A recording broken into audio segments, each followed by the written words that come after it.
délivrer, ça peut être un signe comme quoi ils partent.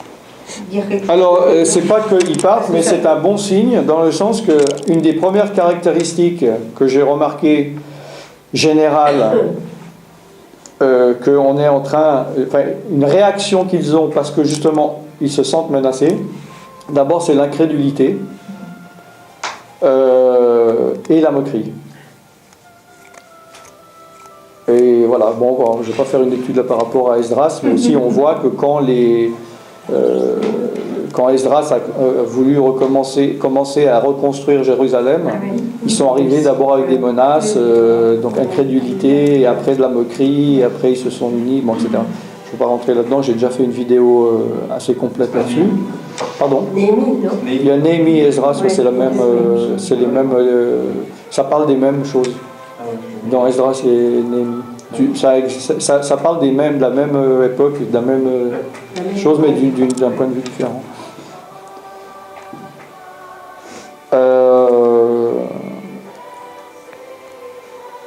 Alors, les démons, pour empêcher la délivrance, peuvent faire tomber la personne dans les pommes. D'accord ? Donc, il y a des gens, ils devraient dire chaque fois qu'une personne tombe, ah, alléluia, il est tombé dans la paix de l'esprit, super, il est délivré, alors que c'est le démon qui le fait s'endormir. Donc là, il faut aussi le discernement de savoir quoi faire quand une personne est tombée. Dans certains cas, il ne faut surtout pas la toucher, il faut la laisser macérer, si j'ose dire. Et dans certains cas, il ne faut surtout pas ne rien faire. Bon, ça c'est une question de discernement. Beaucoup de personnes pensent que pour être délivré, il faut absolument tourner dans tous les sens, tomber, vomir, ce qui n'est pas le cas. Hein, quelqu'un m'a dit, est-ce que je ne pense pas être délivré, pourquoi ? Parce que je ne suis jamais tombé. Hein, moi j'ai été délivré, je n'ai jamais bougé un seul sourcil. Donc ça dépend de la type d'emprise, de différents critères, de où est les points de contact sur la personne. Donc, ça peut être, donc, comme vous avez vu, j'ai dit dans le corps, mais aussi lié à l'âme. Bon, voilà, ça dépend.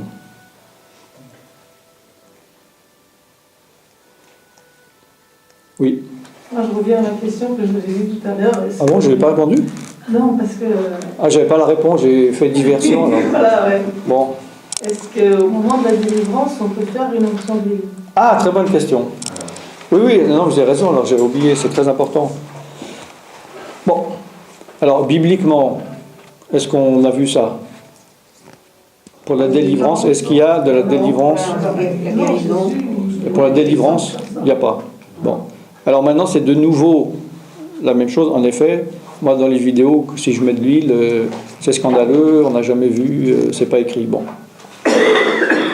Moi, je pense qu'il faut se laisser guider de nouveau par le Saint-Esprit. Vous me direz que je dis toujours la même chose, mais les démons n'ont pas peur en soi-même d'huile, même si elle est bénite, même si on a prié. Hein, les démons n'ont pas peur de l'eau bénite, n'ont pas peur de sel béni ou d'un crucifix, d'une formule. Bon. Ça dépend aussi l'intention qu'on y met dedans. Et également, ça peut jouer un grand rôle, des fois le seul rôle, c'est la signification que ça a pour la personne pour qui on prie. Psychologiquement, il peut y avoir des déblocages que la personne elle est bloquée tant que... D'accord ? Par exemple, s'il y a une catholique ou un catholique pour qui, symboliquement, parce qu'elle a eu plusieurs exorcismes par un prêtre, et qu'ils utilisent beaucoup l'eau bénite, qui n'est pas du tout utilisée chez les protestants, par exemple, et que pour elle, tant qu'il n'y a pas d'eau, psychologiquement, il n'y a pas de... Voilà. Puis qu'on lui met de l'eau, ça peut déclencher, tant mieux. Comme un placebo. Comme un placebo. D'accord ? Voilà. Maintenant, moi, il y a des fois, j'utilise de l'huile, mais symboliquement, non pas comme pour la prière de guérison, non pas comme symbole l'onction de l'Esprit, mais symboliquement, et je le dis, comme le sang de Jésus-Christ. Bon, c'est pas biblique, je pourrais utiliser autre chose, bon, mais c'est ça que je sais pas. Mais je l'utilise pas toujours. Des fois, il y a des gens, ça a beaucoup d'impact, des fois, ça n'en a pas. Des fois, j'en ai pas d'huile et je l'utilise pas. Voilà. Bon, j'avoue, ça m'est arrivé d'utiliser une fois l'eau justement par rapport à une personne, je voyais qu'elle en avait besoin. Ça ne me crée pas de problème. Il ne faut pas que ça devienne de la superstition, de la magie, ou que non plus les personnes s'attendent uniquement à ça. Il faut qu'ils comprennent que c'est Jésus-Christ qui délivre. D'accord ? C'est comme, dans Jacques, il est dit qu'on les amène aux anciens pour les guérisons avec de l'huile. Par contre, il y a plein d'exemples où il n'y a pas d'huile. Moi, j'ai prié pour des gens en mettant de l'huile, ils n'ont pas été guéris, puis il y en a sans huile, ils ont été guéris. Il y en a que j'ai apposé les mains, ils n'ont pas été guéris. Il y en a que j'ai... Voilà, j'ai même pas prié, il y en a. Mais j'ai parlé de guérison et le gars était guéri, sans toucher. Sa femme est avancée, puis lui, il se moquait, il était guéri assis. Donc, moi je pense que Dieu ne va pas permettre qu'il n'y ait qu'une seule, entre guillemets, formule fonctionne, parce que sinon on va se focaliser dessus. Et alors qu'il ne faut jamais oublier que c'est Jésus-Christ qui guérit, c'est Jésus-Christ qui délivre. Et voilà, c'est pas nous, une méthode qu'on trouverait bonne. Donc là, ce que je vous donne, c'est des indications d'expérience par rapport à mon expérience, que peut-être, si Dieu me prête vie 10 ans encore, que je pratique encore 10 ans, puis qu'on fait la même réunion, je dirais peut-être des choses différentes, parce qu'il y a des choses, j'ai évolué, où je vais dire, oui, je vous ai dit, il y a 10 ans j'ai fait ça, mais maintenant je ne vois plus pourquoi je... Bon, voilà, c'est relatif, c'est des expériences personnelles. Après, il faut que chacun trouve, pour lui-même, sa façon de faire ou d'opérer. Voilà. Mais il ne faut pas négliger la perception de la personne qui est en face. Alors, le jeune. Quel jeune ? Un petit jeune, le jeune. De quel âge ? Le jeune. Ah, le jeûne. Cette sorte d'élément que par le jeûne et la prière. Ouais. Alors ? Le jeûne. Ouais. Jeûner avant. Parce qu'il faut jeûner systématiquement. C'est pas systématique, mais ça peut. On sait que c'est écrit que c'est systématique. Ah non, j'ai pas dit que c'était systématique. Je te pose juste la question. Bon. Pour cette sorte de démon, il faut. Voilà. Bon. Alors, ce verset, c'est un des plus manipulés au niveau c'est Matthieu. de la délivrance. D'accord ? Parce que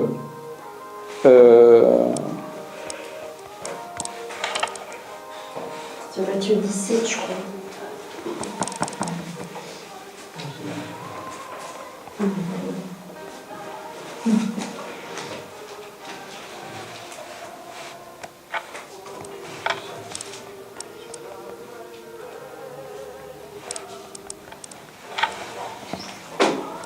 Bon, alors il y a Matthieu 17, verset 21.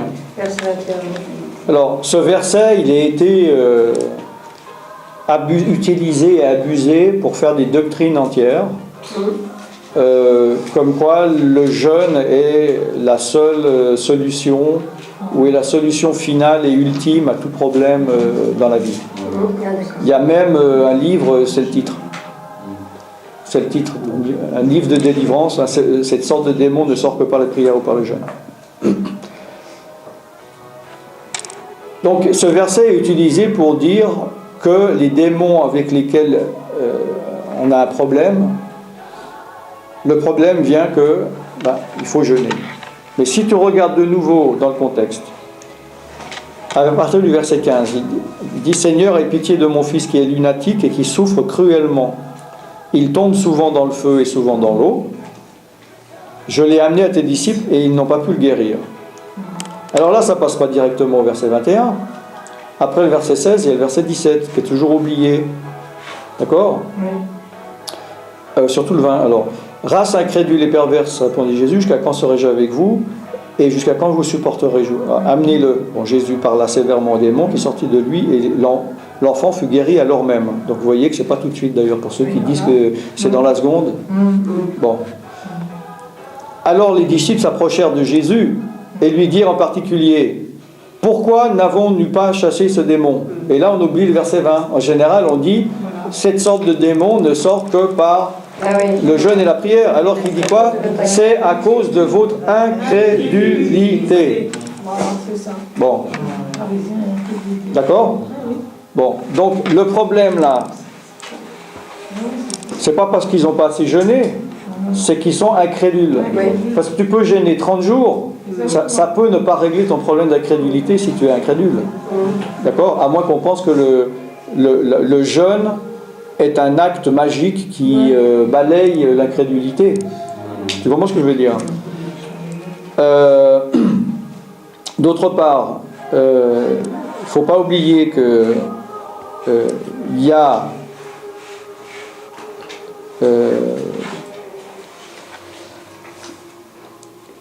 il y a le même passage dans Marc 9, 29. Bon, je ne veux pas trop rentrer dans le détail, mais je pense que vous savez que la Bible a été écrite en grec. Enfin, le Nouveau Testament, excusez-moi. Hein ? Bon. Vous avez entendu parler des textes majoritaires et minoritaires ? Bon, je ne vais pas trop rentrer dedans. Vous avez entendu ? Bon, il y a des textes plus anciens, des parchemins, c'est écrit sur des parchemins. Les plus anciens sont les moins nombreux. On est d'accord ?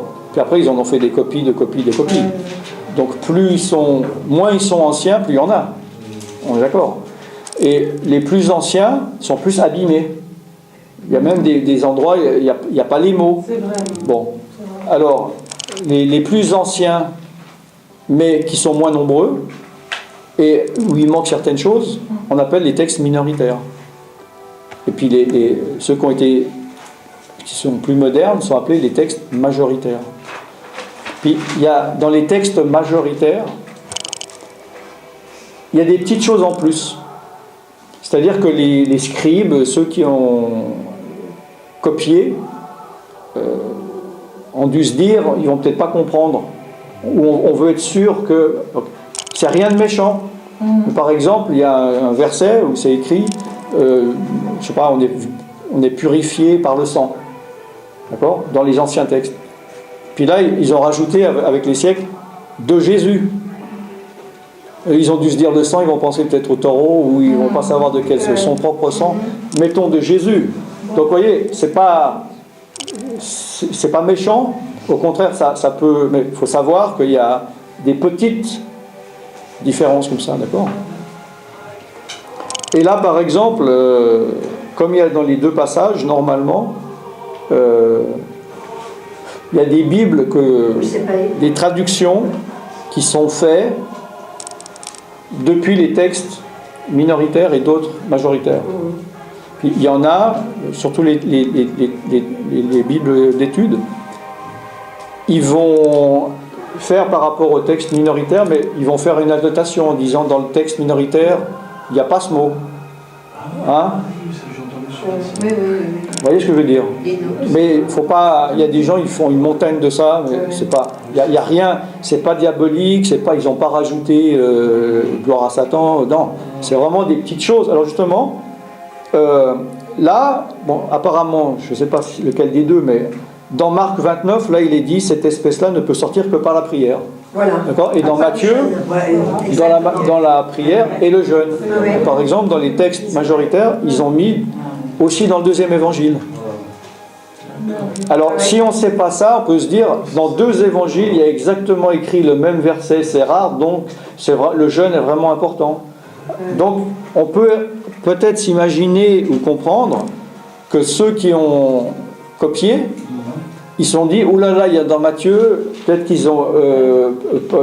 Marc a oublié ce détail, je vais le rajouter. Donc, voilà. Donc, c'est pour ça que moi, je ne mettrais pas trop d'emphase sur le mot jeûne. Ce qui veut pas dire, je ne suis pas en train de dire que Jésus ne l'a pas dit. Jésus, il l'a dit. après avoir dit que c'est votre incrédulité, il a dit, mais cette sorte de démon ne sort que par la prière et le jeûne. Donc, il se peut que les disciples ayant reçu l'autorité pour chasser les démons, ils se la pétaient un peu, puis peut-être qu'ils priaient moins, ils jeûnaient pas, puisque dans l'autre passage on a vu, youpi, t'as vu, même les démons, et Jésus il a dû dire, non, vous réjouissez pas, c'est pas si important ça, réjouissez-vous que vos noms sont... Donc ils avaient peut-être une attitude, ils avaient un peu décroché, quoi. Ça, vraiment c'est une opinion, mais je veux dire, donc je dis pas que j'ai raison, mais ce que je veux dire c'est que soit une manière de... faut pas prendre simplement des mots hors contexte et puis dire alors ça fait 2 mois que je chasse le démon, ça marche pas, donc maintenant c'est jeûne. Et le jeûne va tout résoudre. Je suis pas contre le jeûne, au contraire, mais ça peut être un autre problème. D'accord ? Je veux juste remettre les choses dans leur contexte. Mais c'est quelque chose de très intéressant parce que ça pousse quand même. Il y a des doctrines sur le jeûne, pas forcément que pour la délivrance, mais qui poussent des gens à trop jeûner, quoi. C'est-à-dire, peu importe le problème que tu as des problèmes financiers, tu ne trouves pas de mari, tu ne trouves pas de femme, tu as tout fait, tu as prié, tu vas aller, tu donnes ta dîme, je ne sais pas quoi. J'ai tout fait, qu'est-ce qui te reste ? Bon, le jeûne. Et il y en a après qui partent. Voilà, après des jeûnes de 3 jours, de 7 jours, de 40 jours et tout ça, ils perdent la santé et leur problème n'est pas résolu. Voilà, donc il ne faut pas prendre non plus le jeûne comme acte magique, comme acte final, que quand plus rien n'a fonctionné, jeûnons, quoi. Si on n'est pas en ordre, ou si... Vous voyez ce que je veux dire ? C'est simplement ça. Mais apparemment... oui, il dit que cette sorte de démon quand même ne sort que par la prière, par le jeûne. Donc ça peut être une occasion.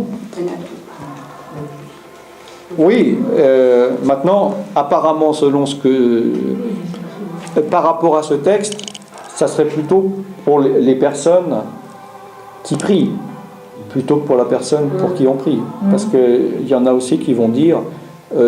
ces démons ne sortent que par le jeûne et la prière, donc ton démon, il faut que tu jeûnes. C'est toi qui dois jeûner. Mais apparemment, là, on pourrait penser que c'est plutôt la personne qui prie qui a besoin de jeûner. Après, c'est une question aussi d'appréciation personnelle. Ce qu'il faut, c'est que si un démon résiste, ou que ça dure et on ne trouve pas, ou c'est difficile de trouver la source, il n'y a pas besoin forcément de trouver un coupable. Ce qui peut être souvent le cas, c'est-à-dire le démon doit partir, s'il ne part pas, on va accuser la personne, à dire il y a des choses que tu m'as cachées parce que c'est pas normal. Parce que si c'est pas toi le problème, c'est moi et je veux pas accepter que ce soit moi. Voir la personne justement qui va dire le démon il est toujours là, donc c'est la faute du ministère ou de la personne qui a prié pour moi, donc il faut que je trouve un ministère qui a plus d'onction, etc. Donc ça m'était arrivé en Suisse, une femme, j'ai prié 2 jours pour elle, et puis un autre qui l'a récupéré en disant ah oui mais Alan Rich il n'a pas pu en 2 jours parce qu'il n'a pas beaucoup d'onction, moi j'en ai plus, moi je vais te régler ça en 2 heures, quoi. Vous voyez, donc il y en a qui, 7 mois après, il y avait toujours le même problème. Enfin. Voilà, donc, et il y a des personnes, malheureusement, qui pensent que faut trouver la bonne personne, ou la personne qui a l'onction ou l'autorité, pour faire partir le démon, alors que peut-être ce n'est pas ça le problème. Peut-être qu'il peut y avoir un autre problème, ou un déni, ou je ne sais quoi. Hein? Oui, parce que quelquefois on parle de démons, mais quelquefois ce sont des traits de caractère. Oui. C'est personnellement qu'on a un problème. Ben oui, on ne peut pas... forcément dû à un démon. En effet, on ne peut pas s'attendre... Si on a les fruits de la chair au lieu des fruits de l'esprit... Les œuvres de la chair. Non, les œuvres de la chair. C'est le fruit de l'esprit.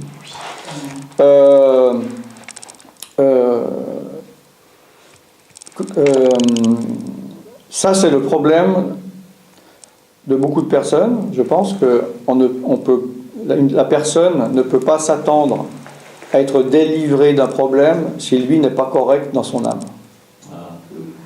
Hein? Alors je prends l'exemple.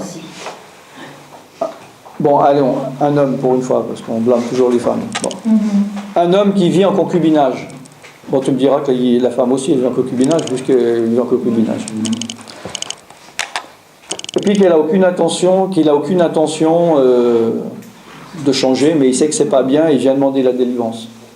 Mais donc il va le cacher, parce qu'il sait que s'il va voir un serviteur ou une servante de Dieu en lui disant j'ai besoin de délivrance mais je vais en concubinage, normalement il lui dit voilà, il le fera pas, il dit mets ta vie en ordre. Donc je me tais. Donc voilà une situation où il faut avoir un peu de discernement. Parce que alors là, sinon, alors moi je dis, ah bon, alors je vais jeûner 30 jours pour toi, alors que ça ne vient pas du je peux jeûner une année, il ne va pas partir, elle est en péché. D'accord ?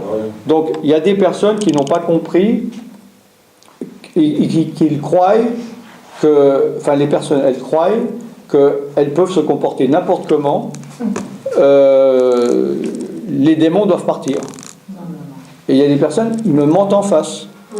Ils sont faux, et je sais que ces personnes ne pourront pas être délivrées tant qu'ils n'ont pas résolu leurs problèmes de personnalité ou de comportement. Le problème, Alan, c'est peut-être que effectivement cette personne, elle se dit peut-être que j'arrive pas à rompre avec cette personne parce que j'ai un démon d'impureté ou de je sais pas quoi qui me tarabuste et j'arrive pas à me libérer de cette personne. Oui, mais alors, à partir du moment où la personne est sincère et en parle, on peut justement réussir à lui faire comprendre des choses. Mais là, je donnais cet exemple-là de quelqu'un qui va dissimuler. D'accord. Ou qui va mentir. Oui, l'inverse peut exister aussi. Oui, que la personne... oui, par un lien de péché. Pardon ? Que vous voulez dire qu'un démon ne va pas partir parce qu'il y a un péché ? Non, cette personne ne peut pas lâcher son péché. Elle voudrait rompre avec cette personne, mais elle n'y arrive pas. Parce qu'il y a un élément d'impureté qui le tient, qui le saisit. Oui, mais alors...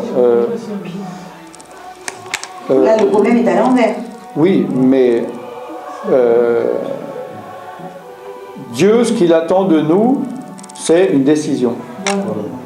C'est-à-dire, moi je peux être dans un péché...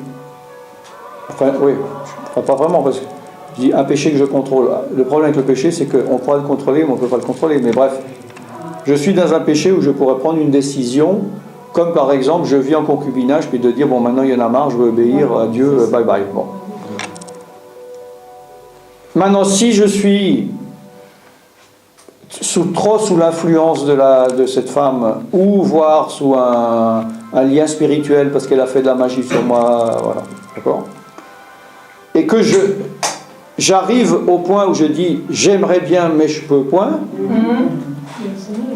Mais si je pouvais, si Dieu voit qu'on a une attitude, Dieu va nous aider à nous délier. Mais si on est là, non, je vois pas pourquoi, si je pars je vais être seul, ou je vois pas pourquoi, bon voilà, Dieu va rien faire. Donc Dieu regarde notre cœur, et s'il y a de la repentance, Dieu va trouver un moyen pour nous aider à nous extraire de certains péchés où on ne voit aucune solution. D'accord. Bon, il reste 4 minutes. De toute façon, je crois que quand il y a des gens qui cachent des choses, ça s'est passé la dernière fois. Ah bon ? Tu m'avais demandé de prier pour 3 personnes. J'étais là. Elles sont plus là. Il y avait 3 personnes. Ça a marché, hein ? Tu m'as demandé de prier pour eux parce qu'elles voulaient le baptême du Saint-Esprit. Le Saint-Esprit m'a montré. Il y en avait une. Le Seigneur m'a montré qu'elle n'avait pas, qu'elle était dans une situation vivre avec quelqu'un. Ouais. L'autre, elle avait un non-pardon. Okay. Et un autre, un esprit de... Il était dans la confusion totale. Il était catholique, il était protestant. Il ne savait plus ce qu'il était, lui. Les 3 personnes, quand même, le Saint-Esprit m'a montré. Donc, il montre quand même quand les gens veulent faire des choses et puis que... Oui, alors justement, oui, il peut y avoir de la révélation. C'est pour ça que entre autres dans la délivrance, ou la cure d'âme, parce que la cure d'âme, Enfin, peut-être qu'on en parlera demain, mais ça fait partie de la délivrance. Vu qu'on a besoin d'être délivré de problèmes de personnalité et de comportement, on a besoin de révélations surnaturelles pour aller au-delà, soit parce que la personne nous cache quelque chose, ou comme je dis, la personne n'a aucune idée, comme par exemple, on va lui dire, dans mon formulaire, je vais demander si elle a fait du yoga ou elle a une pratique de l'hindouisme, et puis elle va dire non parce qu'elle ne l'a jamais eu, mais peut-être qu'elle a été voir un physiothérapeute qui lui a fait des manipulations de massage hindouiste, puis il y a un esprit qui s'est transmis, puis elle va avoir des démons d'hindouisme qu'elle a jamais. Donc, et il y en a qui me disent mais pourquoi j'ai ce truc, j'ai jamais fait ça. Donc voilà. Alors c'est pour ça aussi c'est bien je trouve la technique que je disais au début de un peu taper partout, parce qu'on peut tomber sur un poisson qu'on ne s'attendait pas. Et évidemment si on a directement la révélation, c'est d'autant mieux. Mais il y a quand même des grandes lignes de démons par rapport à des grands péchés généraux qu'on peut taper dedans sans vraiment se tromper, genre je sais pas, l'adultère, l'avortement,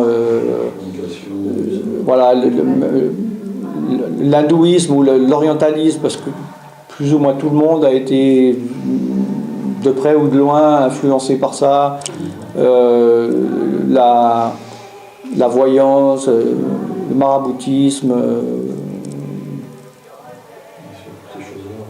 voilà. Bon, alors une dernière question. C'est la dernière. Ah oui. Moi, je reviens justement sur l'onction d'huile. Ouais.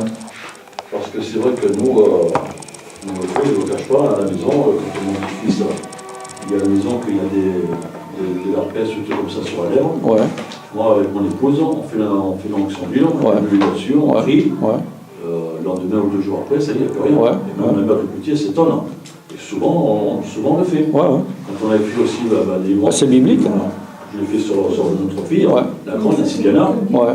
Voilà, c'est pareil, là, avec l'onction d'huile, elle parle du Seigneur Jésus. Ouais. Je sais que quand on a mis l'onction d'huile, quand on a fait l'onction d'huile sur ses pieds, elle a fait un saut en arrière. Elle était couchée contente. Elle a fait un saut en arrière qu'elle n'a pas supporté. Donc ça prouve que l'onction d'huile, ça sert aussi. Hein. On prend ça comme le sang de Jésus. Voilà. C'est pour ça que, je voudrais savoir, est-ce que l'huile doit être bénite avant d'être utilisée, ou est-ce qu'on prend directement l'huile à la bouteille? Non. Bon. Moi, personnellement, je ne fais pas ça. Moi, je dis qu'il vaut mieux le faire, dans le sens que, comme tout, bon, c'est un produit alimentaire a priori, hein, si c'est de l'huile d'olive vierge, mais bon. On ne sait pas comment c'était cultivé, par qui. On ne sait pas d'où ça vient forcément, même si c'est écrit que ça vient de France. On ne sait pas. Maintenant, c'est tous des bandits. On ne sait pas si ça vient de Grèce ou je ne sais pas quoi. Bon. On ne sait pas comment donc ça a été transporté, etc. Et il y a peut-être des gens qui, dans leur terrain, ont fait venir des magnétiseurs pour magnétiser leur terrain, pour qu'il y ait plus d'huile, plus d'olive. Si ça vient de Grèce, il y a des transporteurs. Il y a surtout par exemple les marins, c'est des Turcs qui sont musulmans, qui vont prier, faire des prières d'incantation, ou des Indiens, des Pakistanais pour protéger le bateau qui ne coule pas de leur Dieu, bon voilà, blablabla. Moi je trouve que quelque chose que l'on va utiliser pour Dieu vaut mieux lui consacrer et le sanctifier. Je trouve, mais bon, c'est peut-être, voilà, c'est comme, normalement, on boit, on mange de la nourriture, il faut prier pour sanctifier. Maintenant, si moi je vais utiliser, voilà, ça dépend. Moi j'ai eu un argument, puis je vais finir là-dessus, parce que il y a un temps, sur mon site, j'ai des gens qui me donnaient des dons, en cadeau, je ferais un petit flacon d'huile. D'accord ? Bon. Puis il y a des chrétiens, surtout les évangéliques, qui me disaient c'est scandaleux, parce que les gens vont croire que c'est de l'huile magique, quoi. Je vends de l'huile magique. Donc, déjà, il me disait j'en vends, mais j'en vends pas, je ferai, bref. Une personne m'a écrit en disant, justement, c'est scandaleux, une huile, moi j'ai l'huile dans ma cuisine, si j'ai un problème, je fais une omelette avec, le lendemain je prie, je vois pas. Alors, si on est dans un cadre personnel, dans une maison, puis qu'il y a besoin d'huile, et puis il y a de l'huile dans la cuisine, pour moi il n'y a pas de problème de prendre de l'huile comme ça. Mais moi, ce que je voulais dire, c'est que si on est dans un service, un ministère où on utilise beaucoup, on ne peut pas prendre une bouteille qui est dans la cuisine. Donc moi, par exemple, je vais acheter une bouteille de 750 millilitres, ou un litre, et puis je vais l'utiliser que pour la prière. Hein? Donc je vais consacrer la bouteille, je vais prier pour dire, Seigneur, cette huile, je l'utilise que pour toi. Je la consacre, je ne vais pas l'utiliser pour autre chose. Et puis aussi, s'il y a le moindre magnétisme, esprit, quoi que ce soit, je purifie, je chasse toute impureté spirituelle qu'il puisse y avoir. Maintenant, il y en a qui peuvent penser qu'en faisant ça, on déifie ou on crée un objet magique, mais je ne pense pas que, comme j'ai dit, il y a un pouvoir spécifique dans l'huile, mais la preuve, vous dites, bon, vous ne la consacrez pas, mais ils sont quand même guéris. Voilà, oui, voilà. Voilà. En Inde, ils n'ont pas de... Puis aussi dans des pays d'Afrique, c'est trop cher l'huile d'olive, ils vont utiliser de l'huile de noix de coco. C'est pas du tout biblique, mais c'est pas pour autant que les gens ne sont pas guéris. Non, parce que je sais qu'à l'époque, on avait une petite bouteille comme ça, là, une petite fiole comme ça qu'on avait gardée, justement. Et par contre, cette huile qu'on avait, bon, c'est l'huile d'olive. Ouais. Mais avant de l'utiliser, effectivement, comme vous venez de le dire, on l'a sanctifiée. Ouais. On l'a présentée pour aussi, on l'a gardée uniquement pour les guérisons et les délivrances. Voilà. Il ne faut pas que ça devienne légaliste en disant je dois utiliser que cette huile et puis celle-là, non. Moi, là, s'il y a quelqu'un et puis il y a de l'huile de tournesol, voilà. Bon, peut-être pas quand même pas d'huile de vidange, mais. Vous savez pourquoi nous on faisait ça? Pourquoi je pense comme ça, parce que en réalité, si on voit bien le contexte justement de l'huile d'olive, c'est parce que Jésus, quand il a prié, quand il a prêché, il a prêché sur la montagne des Oliviers. Ouais. Donc voilà, moi je suis parti, on est parti sur ce principe que les oliviers, donc l'huile d'olive, ça représente. Surtout dans l'Ancien Testament et dans l'Alliance juive, c'était symbolique de l'onction. Voilà. Quand il y avait un prêtre ou quand il y avait un roi qui était oint, alors il recouvrait d'huile d'olive. C'est pour ça que dans la tradition juive, c'est de l'huile d'olive et pas de l'huile d'autre chose qui est utilisée pour oindre. Mais voilà. Enfin, en tout cas, moi je peux vous dire que nous, quand je fais ça sur mes enfants, sur mes petits-enfants, je peux vous garantir que la guérison est là. Oh oui. Mais vous êtes d'accord, s'il y aurait le même problème, vous êtes en voiture sur la route, puis vous n'avez pas d'huile sur vous, vous allez prier, elle sera aussi guérie, parce que c'est la foi qui guérit. Tout à fait, bien sûr, voilà. Bien sûr. On est d'accord. Voilà. Bien sûr. En invoquant le sang de Jésus. Voilà, le nom de Jésus-Christ. C'est au nom de Jésus. On invoque le sang, mais il ne faut pas oublier le nom de Jésus et de Jésus-Christ. De Yeshua. La dernière personne, on a dépassé 2 questions. À moins que vous voulez encore qu'on rajoute 10 minutes, je ne sais pas, moi, si vous avez faim ou êtes fatigué, dites-moi. Hein. Je pense qu'on n'a pas terminé la procédure. Je ne sais pas si on l'a terminé maintenant. Nous n'avons pas terminé la procédure. Alors, finissez là. Mais ma question, c'est quand on chasse un démon, est-ce qu'il y en a qu'un dans le corps de la personne quand on fait une délivrance? Il y en a plusieurs pôles. Alors, non mais, attendez.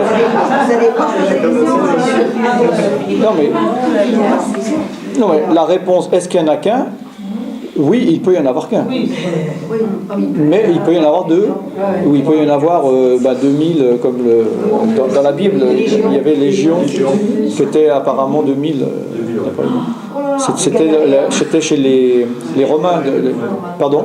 C'est dit le chiffre C'est dit une légion qui était, apparemment, une légion de Romains était de 2000 hommes. Quoi. C'est comme un... Ouais, voilà. Pour les envoyer sur les dettes. Mais bon, on ne sait pas si c'est symbolique ou pas. Hein. Il peut y avoir... Vous voulez, on rajoute 10 minutes ou pas? Ou non? Qui est contre? Qui est contre? Le souper est prêt, moi ça va. Soyez pas timide, qui est contre? Personne ne compte. Non? Vous en avez d'avoir marre, non? Vous êtes fatigué? J'ai froid, moi. Rapprochez, venez ici, là, il y a le radiateur. Ah oui, c'est vrai qu'elle est sensible. Ouais. Moi aussi, je suis sensible. Viens te mettre là, près du chauffage. Ouais, voilà. Ouais. Ah oui. Alors, Avec une moumoute comme ça, t'as Ah froid. oui, j'ai froid. par rapport, une chose importante comme vous mentionnez, c'est vrai, qu'on n'a pas fini. Écoutez, c'est important. Excusez-moi. Pardon. J'ai rien dit.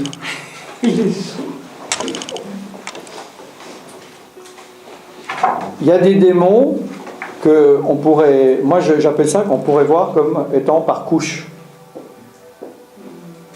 comme une couche sédimentaire ou un millefeuille ou ce que vous voulez. Bon. Ce qui veut dire qu'une personne peut venir à nous en disant j'ai un problème avec tel démon, et il est conscient que de ce problème que crée ce démon, mais il peut y avoir plusieurs autres démons qui sont en sommeil ou qui ne se manifestent pas, ou ce sont des problèmes dans sa vie qui pour lui n'est pas un problème, ne sont pas un problème parce qu'il est habitué à vivre avec un problème quelconque, une dépression, une lenteur d'esprit, bon. Et quand on chasse le premier démon, ça va permettre ensuite au reste de remonter. Donc il y a des choses qui peuvent se révéler uniquement après qu'on ait enlevé un ou plusieurs couches de démons. Et alors il y a certaines personnes justement qui pensent que leur problème est simple et qu'ils l'ont ciblé. Le démon il part, merci beaucoup, je repars, tout va bien, j'ai plus besoin de vous. Puis tout d'un coup, 3 semaines, une année après, j'en peux plus, il y a autre chose, je comprends pas. Parce que justement, ça a permis à d'autres choses de remonter, si j'ose dire, à la surface. Et donc il y a des gens des fois qui peuvent être découragés parce qu'ils découvrent problème après problème alors qu'ils pensaient que leur problème était superficiel et unique. Des fois on insiste à plusieurs délivrances, on se dit mais comment ça se fait que ces personnes vont toujours se faire délivrer et c'est sans problème.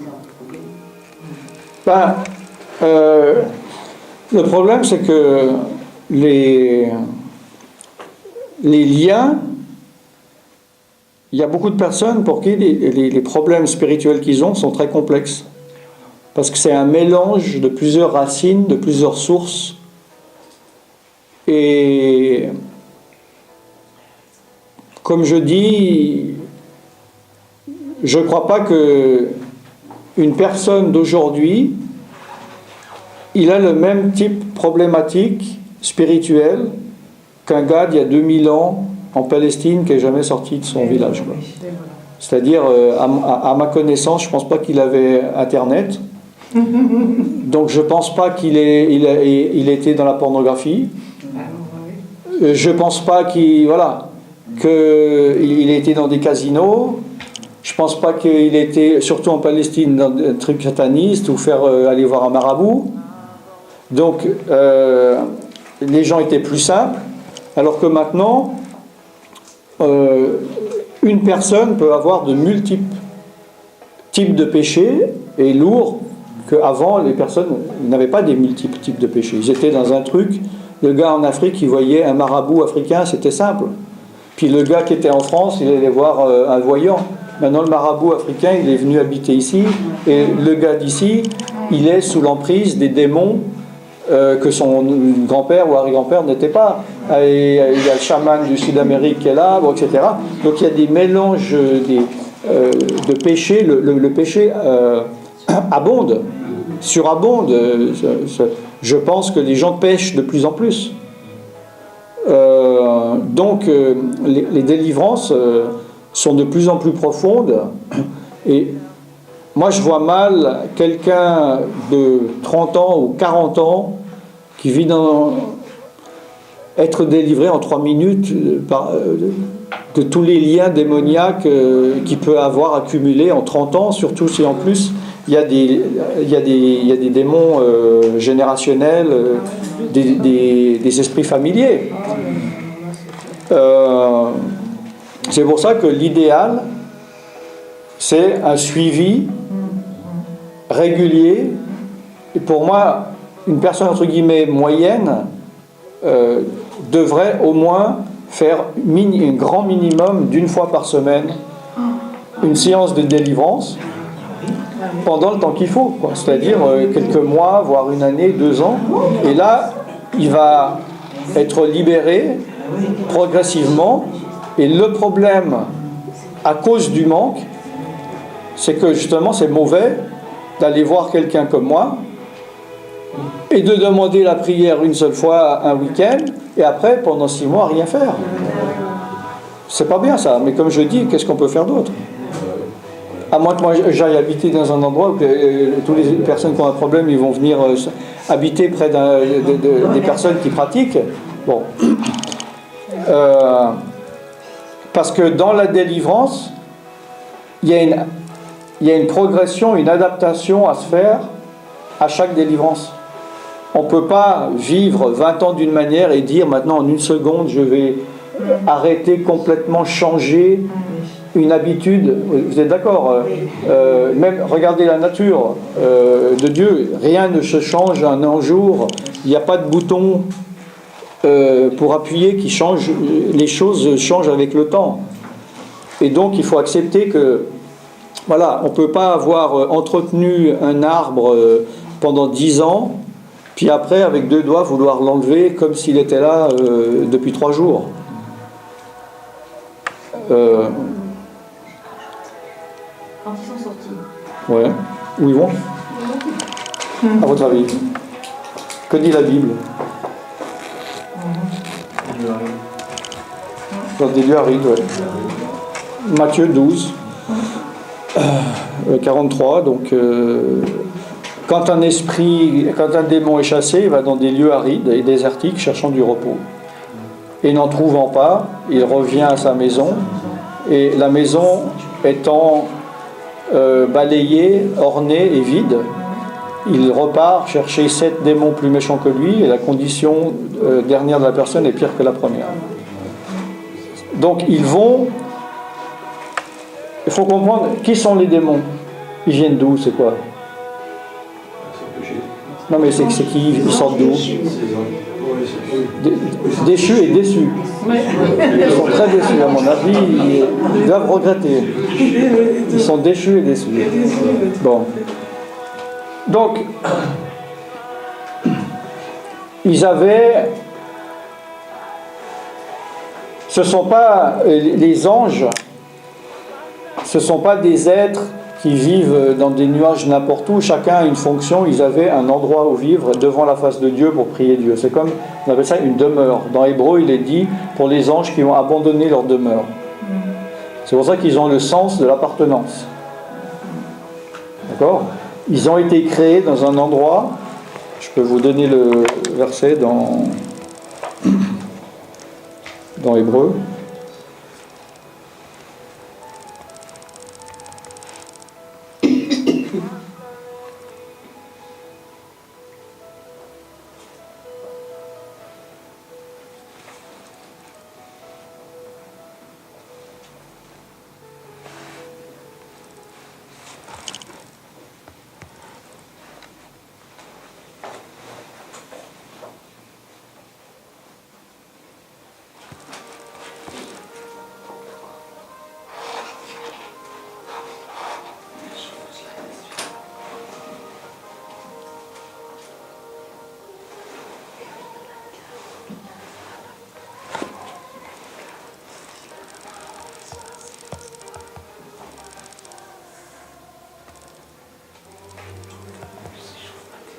Non, ça soit... Moi j'ai froid aussi. Hein. Ah bon? Ah oui,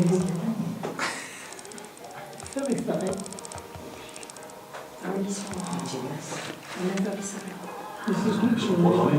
Ah ben ils sont mis comme ça. Depuis 6 heures le matin, toute la journée ils ont marché. Voilà, ah oui, non, mais c'est dans Jude, c'est pour ça que je ne trouvais pas. Jude 1,6. Donc Dieu fit périr les incrédules qu'il a réservés pour le jugement du grand jour, enchaînés éternellement par les ténèbres, les anges qui n'ont pas gardé leur dignité, mais qui ont abandonné leur propre demeure. Bon. Donc ils ont été précipités dans les ténèbres. Donc ils sont dans un élément qui n'est pas le leur. Donc déjà maintenant ils souffrent, ils ne sont pas bien. C'est comme un escargot, on les enlève de la coquille, c'est plus, il meurt. Hein, bon. Et vous voyez que dans le verset, dans Matthieu 12, il est dit qu'ils viennent voir leur maison. Donc ils ont besoin d'un endroit. Qu'est-ce qu'il y a qu'est-ce qui t'arrive J'ai dit quelque chose de drôle. L'esprit de vous. Ouais, qu'est-ce qu'il y a C'est les démons qui font rire. C'est l'escargot. Ah bon Bon, bah si ça te fait rire. Ah ok. Oh, t'as faim là. Hein. Non, normalement, je donne l'exemple du Bernard l'ermite. Vous savez ce que c'est ? Bon, voilà. Bon, alors voilà, c'est ça. Il ne peut pas vivre sans une coquille, mais il n'en a pas.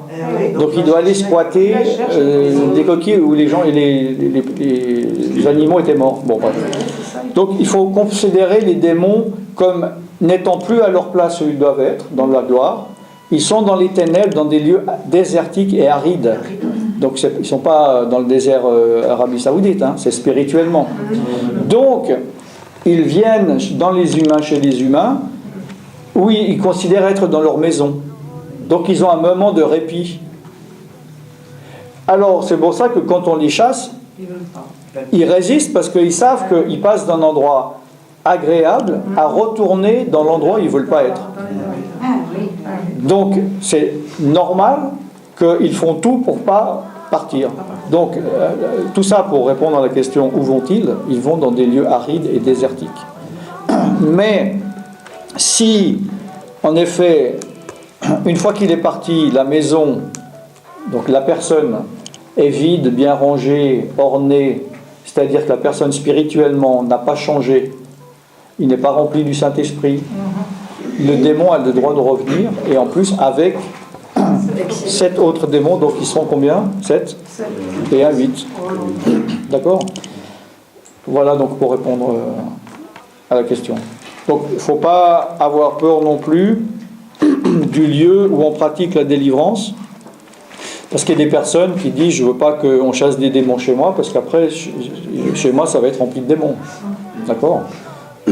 Il faut les chasser, qu'ils ne restent pas justement dans les environs. Il faut les chasser dans les lieux arides. Voilà, il faut les faire partir dans les lieux spirituels, et non pas qu'ils restent dans les environs. Mais comment on peut, parce qu'ils restent dans les environs. Il peut y avoir...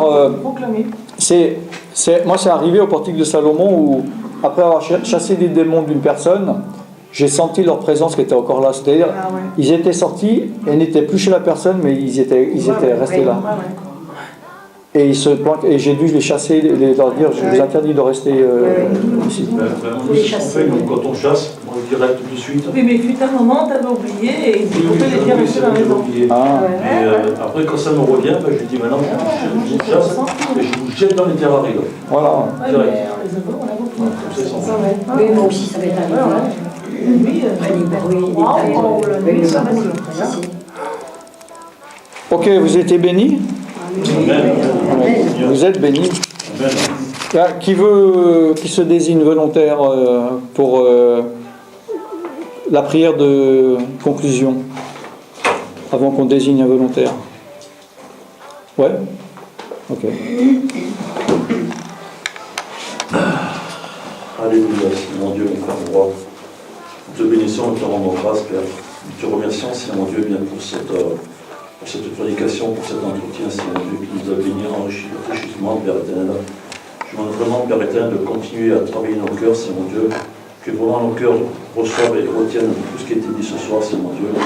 et que vraiment l'ennemi puisse avoir peur de nous, Père, au nom de Jésus-Christ. Nous te bénissons, te rendons grâce, Père, et nous te demandons de continuer à travailler nos cœurs, Seigneur mon Dieu, à te révéler puissamment dans notre esprit, Père, au nom de Jésus-Christ. Apprends-nous, Seigneur mon Dieu, à rester en communion avec toi perpétuellement, Père, au nom de Jésus-Christ. Et nous te bénissons, te demandons de bénir ton serviteur, Seigneur mon Dieu, et que dans cette nuit, Seigneur mon Dieu, nous puissions être regardés, Père, au nom de Jésus-Christ. Que l'ennemi ne puisse pas venir nous atteindre, Père, dans le nom puissant de Jésus-Christ. Nous proclamons et j'invoque sur toute l'assemblée le sang de Jésus-Christ, le sang de l'agneau, dans le nom puissant de Jésus-Christ. Père, je te prie, je te rends grâce, je te dis encore merci pour tout ce qui a été dit ce soir, Seigneur mon Dieu. Merci de bénir chacun de nous, de nous ramener dans nos maisons réciproques, Père, pour le nom puissant de Jésus-Christ. Amen. Amen. Amen.